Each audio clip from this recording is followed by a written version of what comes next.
Assalamualaikum warahmatullahi wabarakatuh. Salam merah menggoda dan salam satu media. Berjumpa lagi dengan saya di channelnya Herdi Santo. Dan saya berharap semoga subscriber semua tidak bosan-bosan ya atas penjelasan yang sering saya jelaskan di segmen sebelumnya. Dan atas kedatangan segmen baru, intinya ya, kedatangan segmen baru ini mudah-mudahan tidak saudara dan juga subscriber semua tidak bosan-bosan. Oleh karena itu sebenarnya saya ingin sekali membantu saudara semua dari Sabang sampai Merauke dan bahkan seluruh dunia. Teknik yang sedang saya kembangkan ini terbilang cukup mudah ya, yang hanya bermediakan ampas tahu itu aja cukup tanpa ditambah lagi sayuran atau apa-apa. Sebenarnya itu sudah cukup ya, karena sayuran dan lain-lain itu sifatnya hanya tambahan saja. Jadi teknik ini terbilang sangat mudah sekali. Anda perlu menyiapkan seperti tempatnya, nampannya, ampas tahunya, air, dan juga bahan-bahan pendukung lain seperti bahan fermentasi yaitu molase dan juga E4. Dan saya sarankan E4-nya yang pertanian ya tentunya, karena di situ khusus untuk fermentasi.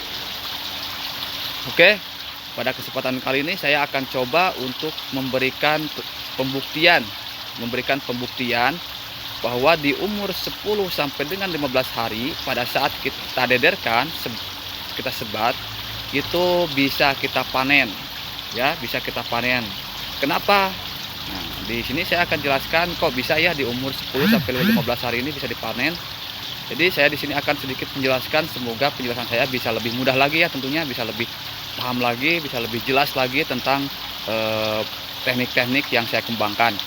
Oke. Nah, jadi kenapa pada saat umur 10 hari kok bisa dipanen? Jadi gini penjelasannya. Saya akan dulu ambilkan contoh dulu ya, sampel dulu di cacing sutra yang berumur 12 hari. Nah, ini cacing sutra saya berumur baru 12 hari. Nah, yang di sini nih, ini semua baru 12 harian. Sebenarnya kalau kita mau panen, ini bisa dipanen.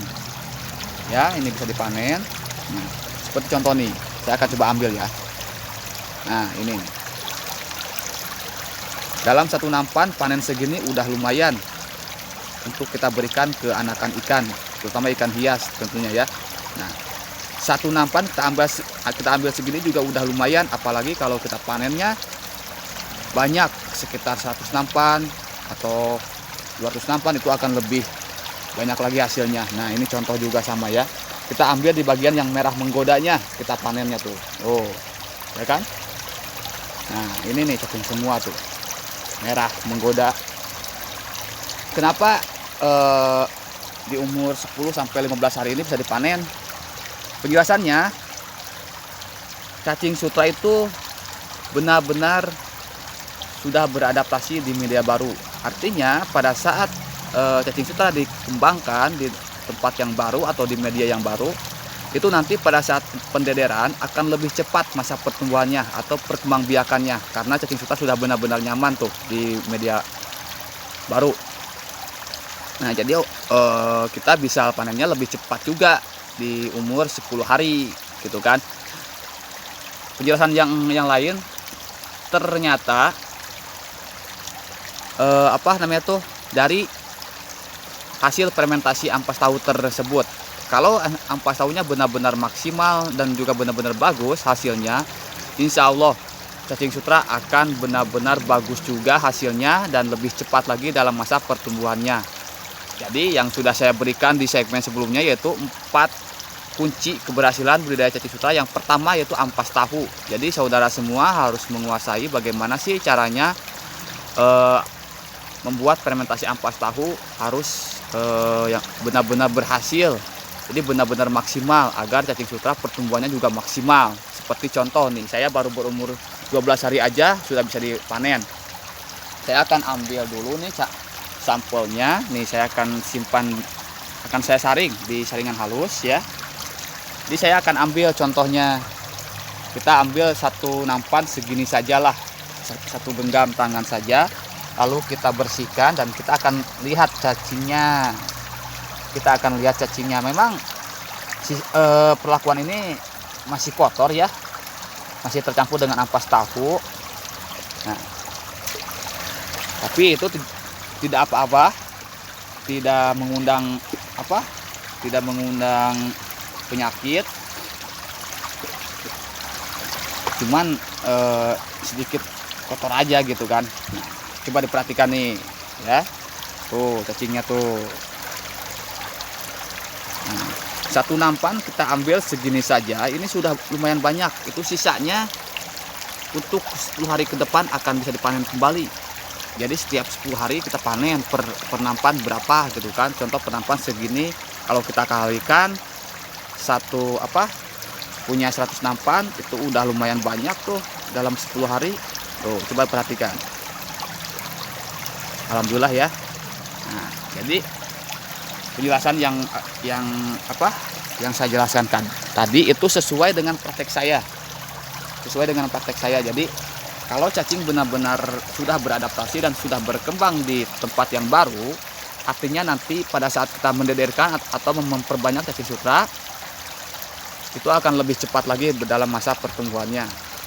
Ya, lebih jelas semoga saudara semua lebih paham lagi dan lebih jelas lagi kenapa sih cacing sutra bisa lebih cepat dalam masa pertumbuhan. Nah, yang tadi saya katakan semoga bisa lebih jelas dan lebih paham lagi. Oke. Jadi intinya yang pertama itu harus menguasai dulu cara fermentasi yang baik, dan yang kedua cacing sutra itu harus benar-benar beradaptasi dengan media baru, dan yang ketiga harus kita dederkan. Ya, harus kita dederkan karena kalau kita terus-terusan di satu tempat yang sama, itu cacing sutra akan sulit untuk berkembang biak. Walaupun ampas tahunya itu kita kasihnya dengan secara rutin, tapi itu kurang bagus ya kalau menurut saya. Jadi harus kita dederkan agar kita lebih tahu dan lebih yakin lagi kalau cacing sutra yang kita kembangkan itu benar-benar berkembang biak dan benar-benar hasilnya maksimal, insya Allah ya. Oke, semoga video ini memberikan semangat dan memberikan sebuah inspirasi kembali, dan memberikan atau mempertajam kembali pada saat saya menjelaskan tentang teknik-teknik yang saya kembangkan. Oke, saya berharap semoga sukses dalam peternak cacing sutranya, khususnya pemula, insya Allah. Cukup sekian penjelasan dari saya, semoga bermanfaat dan salam sukses dari saya. Salam satu media, salam merah menggoda. Wassalamualaikum warahmatullahi wabarakatuh. Semakin mantap.